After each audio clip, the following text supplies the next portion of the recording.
O sábado de hoje é um sábado muito especial.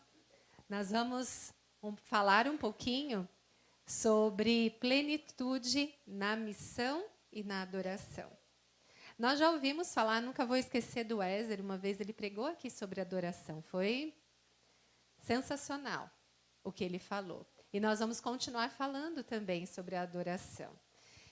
Só que agora chegou a nossa vez. Agora chegou a nossa vez. Deixa eu só ver aqui, mudaram aqui o esquema. Isso. Missão e adoração. Agora chegou a sua vez.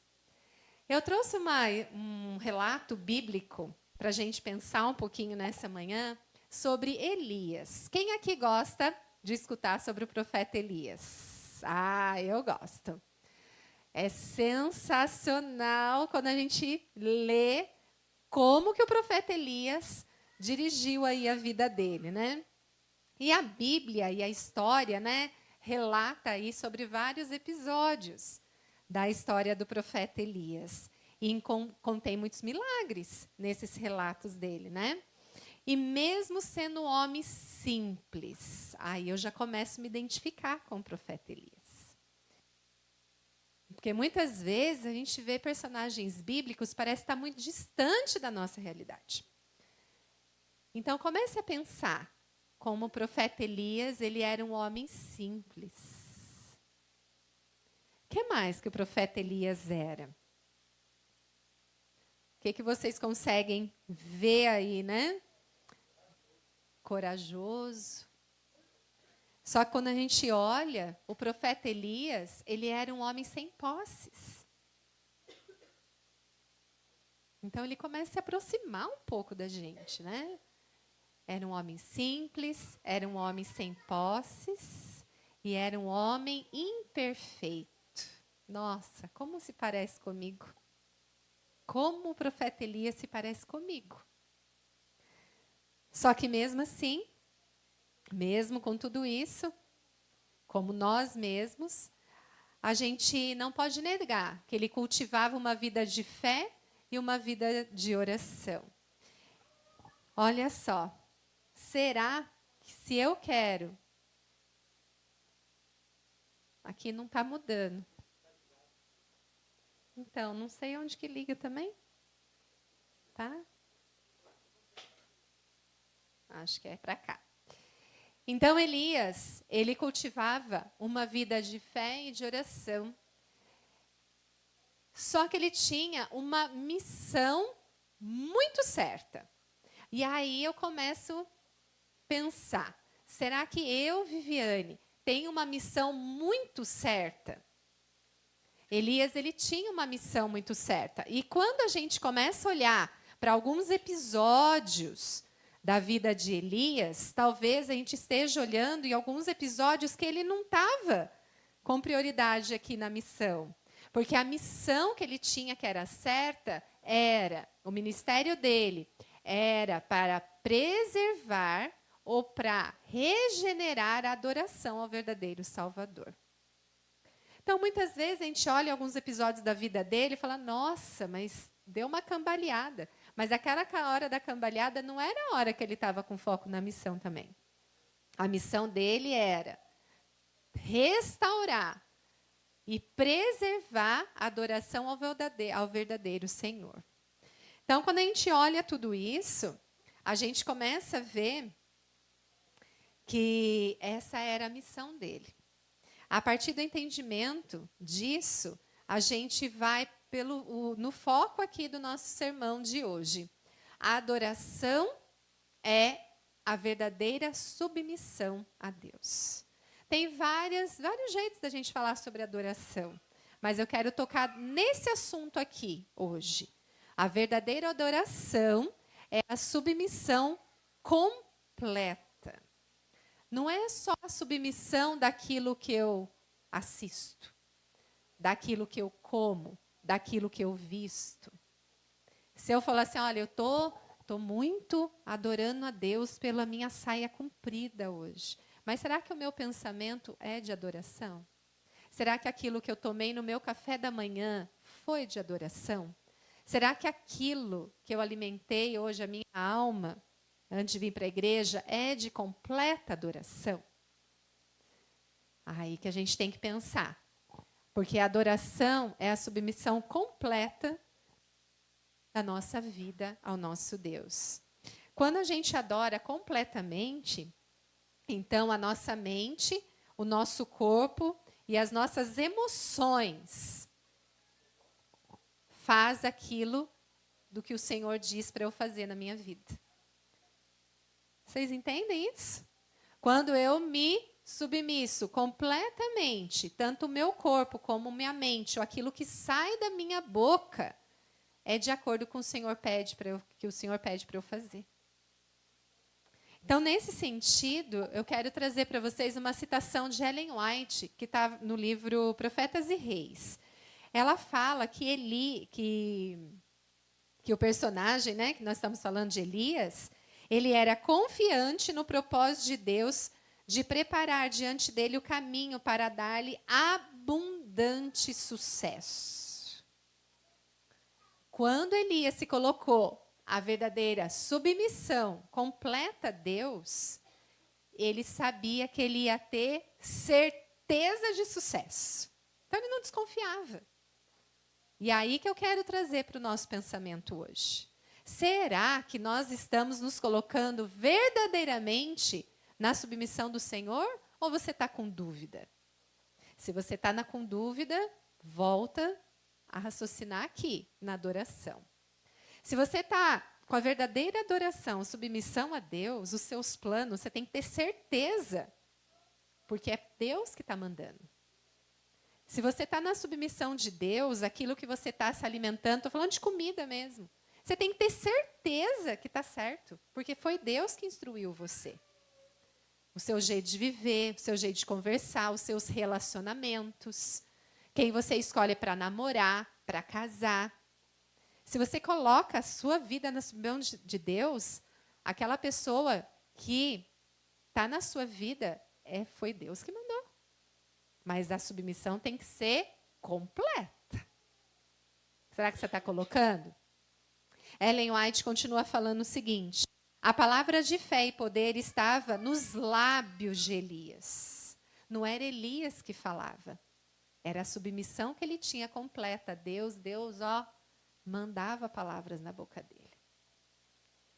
A palavra que ele falava, sua voz era de quem clama no deserto para repreender o pecado e fazer refluir a maré do mal. E conquanto viesse ao povo como reprovador do pecado, sua mensagem oferecia o bálsamo de Gileade e toda a alma enferma do pecado que desejava ser curada. Saía pela boca do profeta Elias. Porque ele tinha submissão a Deus. Então, eu vou pedir para vocês abrirem a Bíblia de vocês no livro de 1 Reis, capítulo 17. Elias, ele sabia quem ele servia. Elias, ele possuía esses atributos porque eram atributos do céu. Vamos ver aí na nossa Bíblia? Nós vamos estudar agora, nesses poucos minutos aqui, três coisas, três características que eram identidade de Elias. Eu tenho a minha identidade, meu RG, né? Isso que nós vamos falar aqui são três coisas que é o RG de Elias. A primeira coisa, em 1 Reis 17, olha só. 1 Reis 17, verso 1. Então Elias, o tisbita, dos moradores de Gileade, disse a Acabe. Quem era Acabe? O rei. Vive o Senhor, Deus de Israel, perante cuja face estou, e que nesses anos nem orvalho nem chuva haverá, senão segundo a minha palavra. Mas era a palavra dele? Era a palavra que ele estava falando de quem? De Deus. E ele foi e falou com o rei. Aqui, em nenhum momento, fala se ele, teve alguma dúvida. Ele foi e falou para o rei o que Deus pediu que ele falasse. Então, nesse contexto aqui, a gente vai ver Ellen White falando o seguinte: a razão pela qual alguns haviam se curvado a Baal, porque naquele tempo, por que ele foi falar para o rei? Porque eles não estavam adorando o Deus verdadeiro, eles estavam adorando quem? Baal, que era um Deus que eles inventaram. Aquele que a Naile falou aqui que não é para a gente ficar inventando, né? Então, eles inventaram um Deus que colocaram o nome de Baal. E quando o profeta Elias chegou lá, eles estavam na adoração a Baal. E Ellen White diz assim: a razão pela qual alguns haviam se curvado a Baal, Deus, que segundo eles enviava o orvalho, então todo orvalho que caía, o sol, a chuva sobre a terra, eles falavam que era porque Baal mandou. Essa era a cena que Elias chegou lá, né? Negava o poder de Deus vivo sobre a regência da natureza, rejeitando claramente a crença de que ele é o Criador. Então, as tribos de Israel se ajoelhavam e adoravam Baal. E não colocavam em Deus o poder, né, de manar a chuva, o orvalho, o sol, tudo era Baal. Tudo aquilo que acontecia era fonte de bênçãos que vinha de Baal. E diante dessa realidade, Elias, firmado na sua fé, no poder da palavra do Senhor, porque ele ficou submisso, ele pegou, aceitou a arriscada missão, porque, gente, ele poderia ser morto naquela mesma hora, porque ele estava falando contra o Deus que eles estavam adorando lá. Ele foi, então, para o rei e levou a mensagem que ia ter uma dificuldade muito grande.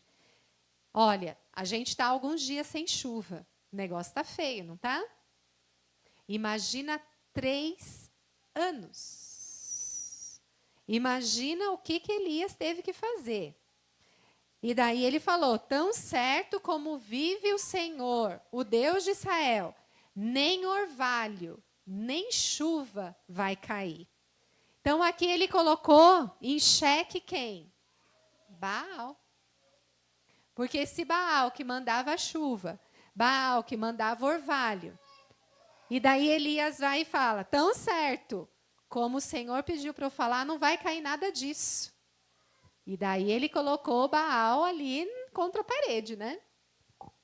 E daí eu falo para vocês, esse primeiro é o primeiro RG, a primeira identidade de Elias, confiança na palavra. Então agora, coloca aí na sua cabeça isso, confiança na palavra.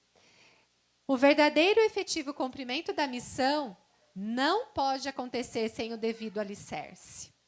Eu não posso sair falando por aí, baseando-se no nada ou pensamentos da minha cabeça. Elias, ele falou do que Deus pediu para ele falar. E nós devemos nos basear naquilo que nós precisamos falar. Agora, e se eu não confio nisso aqui? Como é que eu faço? Então, não dá para falar daquilo sem ter alicerce, sem ter base. Agora eu falo uma coisa para vocês. O profeta Elias, ele aceitou sem reservas a autoridade do Senhor, compreendendo que sua palavra trazia a vontade divina em relação ao povo que estava em declínio espiritual. Agora, fala uma coisa para mim. Elias também ia ficar 3 dias sem chuva. Olha a dificuldade. 3 anos, olha eu. 3 anos sem chuva. E ele falou o que ia acontecer. Só que imagina se no coração dele tivesse alguma dúvida. Mas será que não vai chover mesmo? Mas sempre choveu, sempre caiu o orvalho. E se ele não confiasse naquilo? Como é que ia ser?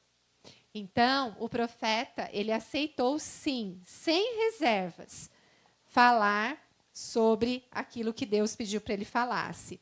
Aí agora eu quero fazer algumas perguntas para você. Como é que está a sua confiança no Senhor?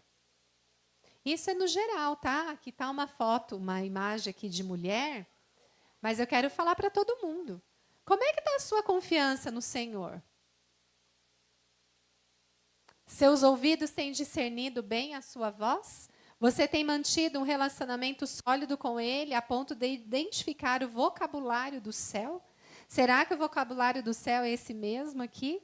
Ou a nossa realidade está distorcida por conta de não submissão à vontade de Deus? Será que as atitudes que você está tomando durante o seu dia é da vontade de Deus? Você pediu para Ele antes autorização? Você conversou com Ele e falou, faça, Senhor, o que o Senhor quiser da minha vida? E antes de fazer uma ligação, mandar uma mensagem no WhatsApp, você ora e fala, Senhor, que o Senhor digite essa mensagem. Que o Senhor fale através da minha boca para fulano de tal. Que o Senhor vá na frente. Não é só quando tem um problema, é o dia todo, todo momento, toda hora. Quando tem um problema, a gente fica até com o joelho, com calo. Mas e no dia a dia? Será que eu estou pedindo a orientação de Deus? E consigo, então, identificar as respostas? Ou, muitas vezes, né, tem pessoas que falam, eu não consigo ouvir a voz de Deus. Eu não consigo. Eu falo, oro, suplico ali. Mas será que você está dedicando tempo para ouvir a voz de Deus? Às vezes você suplica tanto e vai e começa a fazer as coisas tudo da sua cabeça. Né? A impulsividade deixa a gente longe, nosso ouvido longe da voz de Deus. Quando Deus vem trazendo a resposta, já foi e fez o seu. Né? Então, a primeira característica de Elias, o primeiro RG de Elias é confiança no poder da palavra de Deus. A segunda característica dele é certeza da providência. Elias estava consciente da sua missão e que Deus ia providenciar. Ele também ia ficar 3 anos sem água. Elias tinha certeza da providência de Deus. Quando a gente vê isso, e a gente lê a história, né? Depois vocês podem ler. Está em 1 Reis 17 e 1 Reis 18 também. Então, indica que quando começou aquele tumulto todo, né? Sem chuva, Deus pediu que ele fosse para um outro lugar, às margens lá de um rio, né? Que ele fosse para Querite. Mais especificamente perto de um riacho, lá nesse Querite. Por que Deus mandou que ele fosse para lá? Porque é certeza da providência. Se ia ficar sem chuva, ia faltar água, aonde que ia ter água? Perto do riacho. Então Deus falou para ele, vai para Querite, perto do riacho, e lá vai estar tudo bem com você. Só que passado algum tempo, também secou essa água do riacho. E daí, como é que ia ser para o desespero de Elias, né? E durante esse tempo, Deus mandava o quê? Corvos para alimentar. Elias tinha certeza da providência. Aí eu pergunto para você, você está duvidando de Deus na sua vida? Por que você duvida de Deus na sua vida? Elias, na maior, circunstância ali de insegurança. Porque, gente, pode faltar tudo, mas não pode faltar necessidade básica para a gente. Faltou necessidade básica, a gente já se arrepia os cabelos, né? Agora, faltou necessidade básica, imagina faltar água. Mas Elias tinha certeza da providência. Então, mesmo nas mais difíceis e situações mais desafiadoras, confie na providência. Vai aparecer. Nem que seja para Deus mandar corvos levando pães para vocês. Mas vai aparecer. Vai aparecer. Então, eu gostaria que você sempre tivesse essa frase na sua mente. Mas quando é que o Senhor desampara os seus filhos? Nunca. Secou o riacho lá de Querite. Deus falou, levanta daí e vai para um lugar que eu vou mostrar para você também. E Elias foi. Elias não sabia o que ele ia encontrar ali. Só que ele achou uma viúva rica. Aí que vem, né? A confiança, o poder da providência. 1 Reis 17:12. Vamos ver? 1 Reis 17, verso 12. Vira uma página aí. Aí, ele foi e ele achou, então, se deparou com uma viúva lá em Sarepta, nesse bairro aí, nessa cidade. Só que ele chegou e falou assim para ela, né? Eu quero pão, quero um pedaço de pão. E daí ela falou assim para ele, vive o Senhor teu Deus, que nem um bolo tenho, senão somente um punhado de farinha numa panela e um pouco de azeite numa botija. E vês aqui, apanhei 2 cavacos e vou prepará-lo para mim e para o meu filho, para que comamos e morramos. Era a última coisa que tinha. Então, eu falo para vocês o seguinte, pode parecer que está no fundo do poço. Sua vida pode parecer que não tem luz no fim do túnel. Que luz tinha no fim do túnel essa viúva? E pior ainda, aquele estrangeiro que estava chegando na casa dela. Sem luz no fim do túnel, ao cenário, né? Sem esperança, sem nada. Ele poderia encontrar uma mulher rica.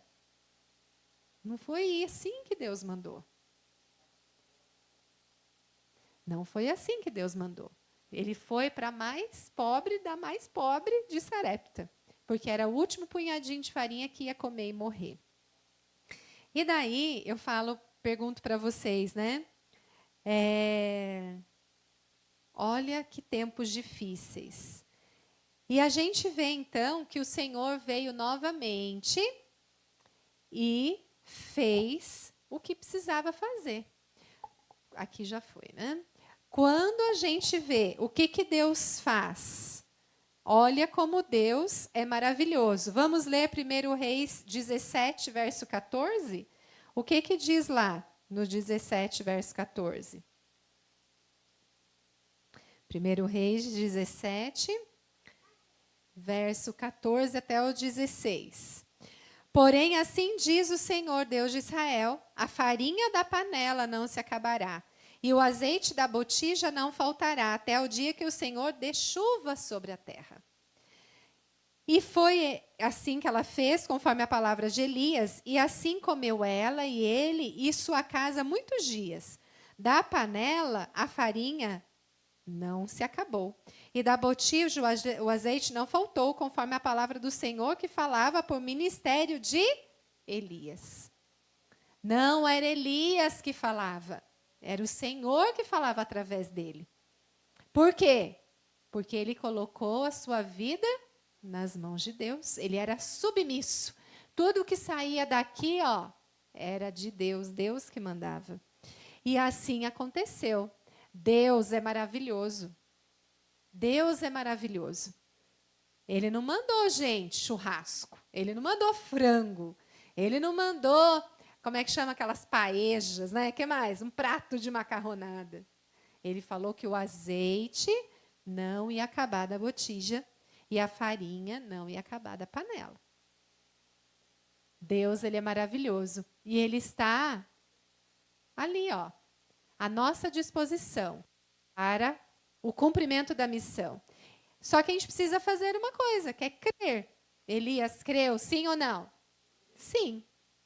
Então, primeiro, ele estava confiante. Ele tinha confiança. E depois ele sabia que Deus ia prover todas as coisas. Tá bom. Então, eu confio na palavra de Deus. Eu sei que Deus vai prover todas as coisas. Por mais difícil que esteja a minha vida, vai dar tudo certo. É fácil? Não é fácil. Nem sempre é fácil. Às vezes, a gente não entende o que o céu está aprontando aí na nossa vida. A gente se coloca à submissão, a gente é firme na palavra, nós sabemos que Deus providencia todas as coisas, só que vem algumas tormentas ali. E a gente não entende por quê. Por quê, muitas vezes? No processo de obediência à vontade divina, a missão parece seguir rumos inimagináveis. Se o profeta Elias foi lá, pregou, fez tudo o que Deus pedia, aconteceu mesmo aquela seca, por que foi faltando coisa? Ele precisou ir na casa de uma viúva e tudo mais, né? Só que aconteceu na casa daquela mulher hospedeira, a viúva de Sarepta, uma coisa inacreditável. 1 Reis 17 e 18. Por isso que eu falo, muitas vezes vai acontecendo uns tumultos na vida da gente. E depois dessas coisas sucedeu que adoeceu o filho dessa mulher, da dona da casa, lá da viúva de Sarepta.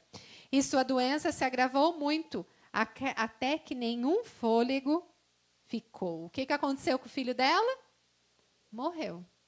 Então ela disse a Elias: que tenho eu contigo, homem de Deus? Vieste tu a mim para trazeres à memória a minha iniquidade e matares o meu filho? Você sabe por que a viúva de Sarepta teve esse pensamento? Porque esse era um pensamento dos Balaíns, lá de quem adorava Baal. O que o pessoal de Baal acreditava? Se algo acontecesse de errado, era castigo dela, de coisa que ela tinha feito. Então, os Balaíns falavam isso. Você fez algo não apropriado, então vai morrer todo o seu gado. Você fez algo que não era certo, então vai vir uma doença no seu marido. Gente, isso aconteceu comigo uma vez. Eu tinha uma conhecida que falou para mim: essa doença veio porque meu marido fez não sei o que lá, não sei o que lá, não sei o que lá. Veio. Gente, esse era um pensamento lá de Baal, dos Balaíns. Acontece alguma coisa, o seu cachorro vai acontecer tal coisa com ele. Ah, você fez um pecado, vai cair o cabelo da sua vizinha. Ah, você fez não sei o que lá, vai ter febre no outro dia.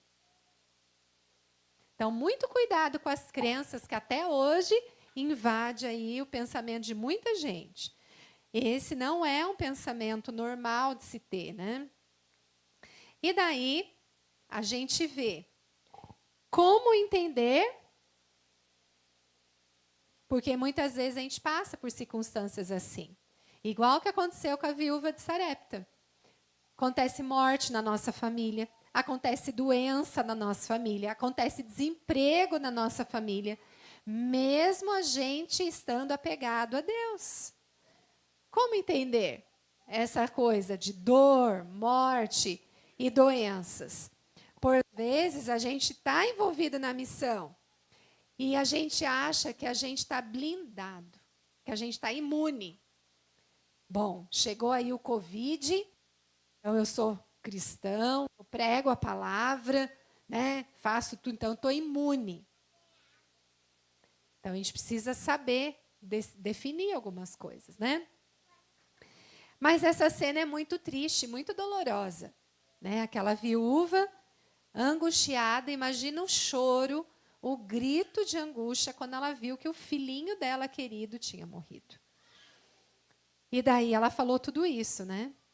Mas Elias, movido pela providência do Senhor, não era Elias que tinha essas atitudes, era o Senhor que mandava através dele. Ele cumpriu novamente a sua missão e foi reconhecido por aquela mãe. 1 Reis 17, verso 24. Elias foi e ressuscitou o filho daquela mulher. E olha só, quando ele ressuscitou, o que aquela mulher disse para ele? Verso 24. Então a mulher disse a Elias: Nisso conheço agora. Até aquele momento, você viu que estava meio misturado o pensamento dela, né? Nisso conheço agora que tu és homem de Deus e que a palavra do Senhor na tua boca é verdade. Olha que interessante, né? Essa frase é incrível. A palavra do Senhor na tua boca é verdade. Você está falando, proferindo palavras do Senhor? Ou tem gente aqui que ainda fala mentira? Cuidado. Da nossa boca, se a gente está segundo a submissão do Senhor, não é para a gente mentir. Não deve sair isso da nossa boca. E a primeira coisa, ele estava na palavra de Deus. Segunda coisa, ele sabia que Deus ia prover tudo.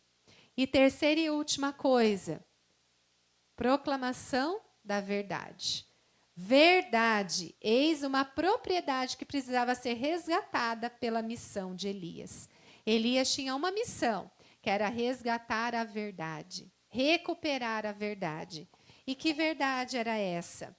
Era evidente que o povo lá estava na apostasia, adorando Baal, fazendo tudo que Baal pedia, né? Ou que alguém pedia por ele, né? Agora, a gente vê aqui que Deus, quando a gente vai para 1 Reis 18, verso 1 e 2, o que a gente vê? E sucedeu o quê? Depois de muitos dias, a palavra do Senhor veio a Elias, no 3º ano. Então, aconteceu ou não aconteceu o que Elias tinha falado? Aconteceu. Só no 3º ano, depois que tinha parado de chover, estava com seca, depois do 3º ano, Deus pediu que Elias falasse a Acabe: vai e mostra a Acabe, porque darei chuva sobre a terra. E Elias foi mostrar-se a Acabe, e a fome era extrema. Extrema. Porque sem chuva não nasce nada, né? E aí a gente fala no outro assunto. Aqui, Elias desejava provar quem é o Deus verdadeiro. Aí a gente vê que o convite foi aceito na melhor hora, lá no Monte Carmelo. Elias teve que ir até o Monte Carmelo. Olha 1 Reis 18, 19 e 20. Agora, pois, envia junto a mim todo Israel no Monte Carmelo. Pensa como que estavam os nervos daquele povo. E foi todo mundo lá no Monte Carmelo, como também os 450 profetas de Baal e os 400 profetas de Aserá. Como se não bastasse, Baal mandou reforço. Foi o pessoal de Aserá também, que comem da mesa de Jezabel. Jezabel era a esposa de Acabe. E ela ficou decidida a trocar o Deus verdadeiro por Baal. E mandou, então, os profetas lá para o Monte Carmelo. Só que não há dúvidas que ali ia ser travada uma batalha espiritual. Só que Elias fala em 1 Reis 18, 21. Então, Elias se chegou a todo aquele povo. Estava o pessoal de Baal, estava o pessoal de Aserá. Elias, ele foi corajoso, igual o Ézer falou. E ele falou assim no verso 21. Até quando cocheareis entre dois pensamentos? Se o Senhor é Deus, segui-o. Se para você é Baal, então vai e segue. Você entende que é muito do que aquela viúva de Sarepta falou? Ó Senhor que vive, quando ele chegou. Então, ela estava do lado do Senhor, Deus verdadeiro. Daqui a pouco, quando ela começou a se expressar ali, ela foi para o lado de Baal. Aí ficava lá. E Elias, àquela hora, ele, tomado pelo Espírito Santo, falou: até quando, Viviane? Ou você confia ou você não confia. Ou você segue a Deus ou você não segue. Até quando você vai ser morna? Até quando você vai desconfiar da palavra do Senhor?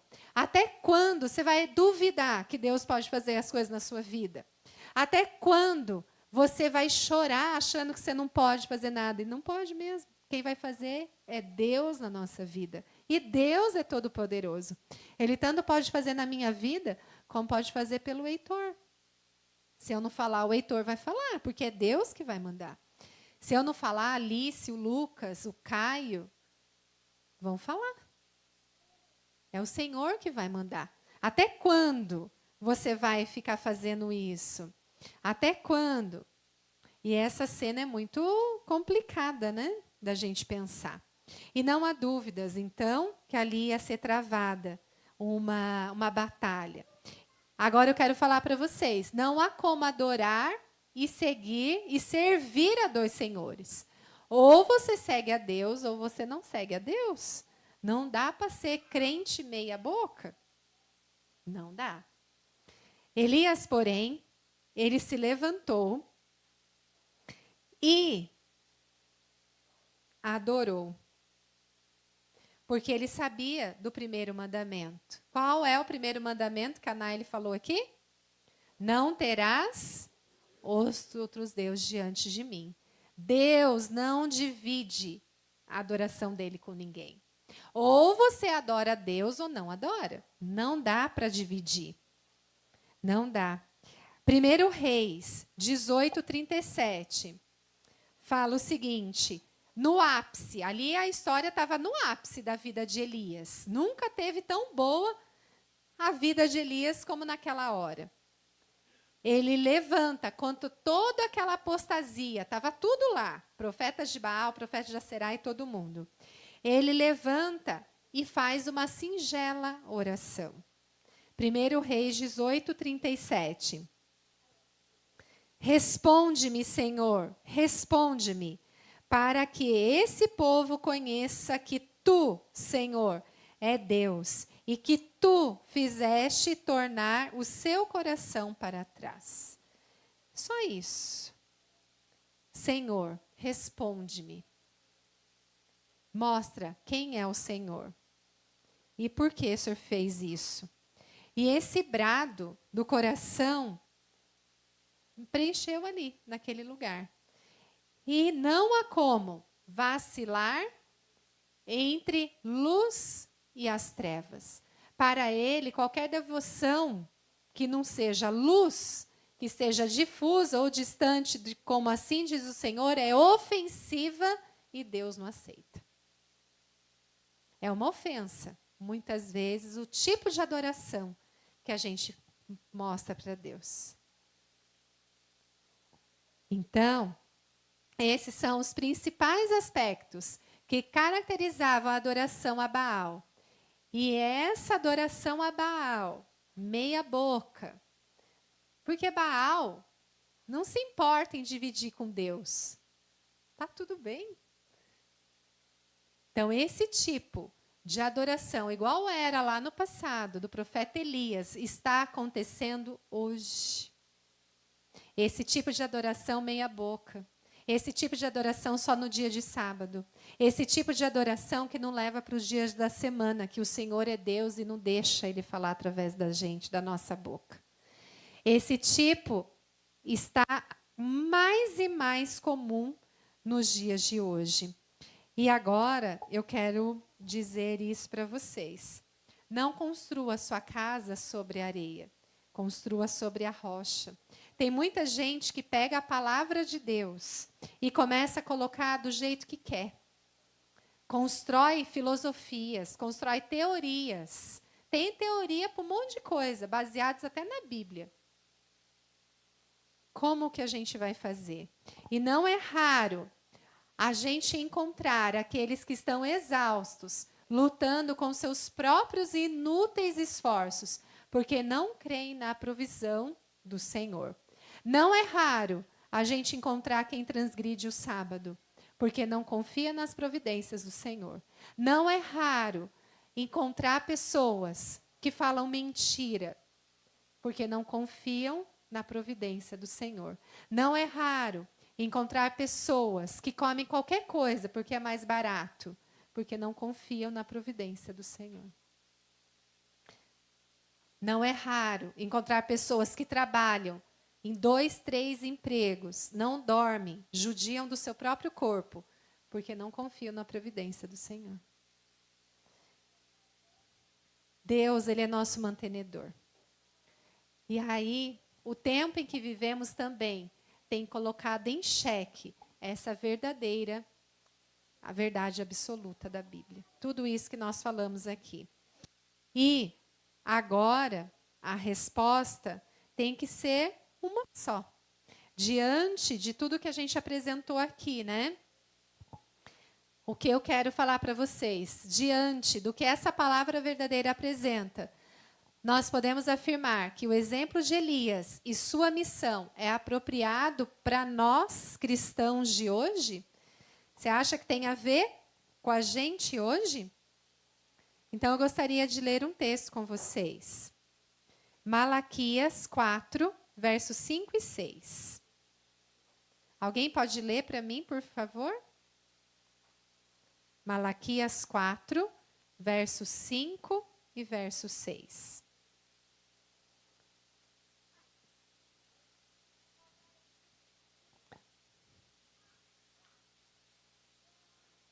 Malaquias 4, verso 5, verso 6. O que diz aí na sua Bíblia? Mas antes que chegue aquele grande e terrível dia, eu, o Senhor, lhe enviarei o profeta Elias. Ele fará com que pais e filhos façam as pazes, para que eu não venha castigar o país e destruí-lo completamente. Há chegado o dia que pais e filhos farão as pazes. Como aconteceu lá nos dias do profeta Elias. Nós vamos fazer as pazes. Tudo vai ficar um dia, né? Muito em breve, com a verdadeira paz, a verdadeira calma. O Tratado de Teologia da Igreja Adventista do Sétimo Dia diz assim, que eu trouxe aqui para vocês verem. Espera aí que não está passando, se alguém puder passar. Os adventistas acreditam ser um movimento profético com a missão de preparar um povo em todas as partes da terra para o aparecimento de Cristo. Consideram-se coletivamente o cumprimento do prometido Elias em Malaquias 4, 5 e 6, enviado por Deus para restaurar todas as coisas. Há chegado o dia que tudo isso vai acontecer. Meu irmão e minha irmã, nós, eu e você, nós somos esse remanescente. Todo mundo que está aqui nessa igreja, nós somos o remanescente. Assim como nos dias de Elias. Elias, ele recebeu uma missão clara, que era recuperar, que era preservar a verdadeira adoração. E agora eu, a Thalita, tia Ita, tia Arlete, Aline, Josa, Jonas, Tulica, todos nós temos também a nossa missão. O mundo está destruído, gente, ou a gente não está acordando para ver. Do mesmo jeito que estava lá com os profetas de Baal, a gente acabou de ver isso semana passada. Olha que coisa. Do mesmo jeito que estava nos dias de Baal, não estavam adorando o Deus verdadeiro. Estavam colocando a providência em outras coisas. Olha que destruição está o nosso planeta Terra. E não é só no Brasil. No Brasil está horroroso. Mas está destruindo, estão destruindo tudo. Principalmente a verdadeira adoração. E nós temos uma missão, como verdadeiro povo, remanescente, que é de recuperar, como o profeta Elias fez. E Deus deu poder para ele. Deus deu poder. E deu coragem. E saía da boca dele tudo que Deus mandava falar. Qual será agora essa nossa missão? Nós temos a mesma missão. Recuperar a verdadeira adoração. Devemos nos empenhar em preparar o caminho para a segunda vinda de Jesus. João Batista preparou o caminho para a primeira vinda. Ele não teve medo. Ele foi que foi. Elias precisou recuperar a verdadeira adoração naquele tempo. E nós, como povo remanescente, escolhido por Deus, nós temos uma missão. Nossa missão tem que ser clara. A nossa missão é preparar o caminho para a segunda vinda do nosso Senhor Jesus. Hoje, em tempo, ainda tem tempo. A apostasia está mundial. A apostasia está no mundo todo. Mas ainda está em tempo. E Deus me convocou. Coloca isso na sua vida. Deus te convoca. Deus me convoca a ser sua mensageira para proclamar suas verdades no Espírito e no poder de Elias. Não era Elias, era Deus. E o mesmo Deus que estava com Elias está sobre mim e está sobre você. Que esse Deus Todo-Poderoso se firme em você. E que você se firme nele. Não existe seguir a dois senhores. Ou é Baal ou é Deus. E Deus não divide. Baal divide. Que você possa ter a sua firme missão. E se aproprie da missão restauradora que o Senhor tem para você. Porque agora chegou a minha vez. Não tenho Elias aqui, mas eu tenho a Viviane. Eu tenho Josa, eu tenho a Nícia, eu tenho a Daiane, eu tenho a tia Ita, eu tenho a Thalita, a Cláudia, o irmão Antônio. Chegou sua vez, irmão Antônio. Chegou sua vez, Cleide. Chegou sua vez de proclamar. Chegou sua vez de ter o espírito de Elias. Que Deus nos abençoe. Amém.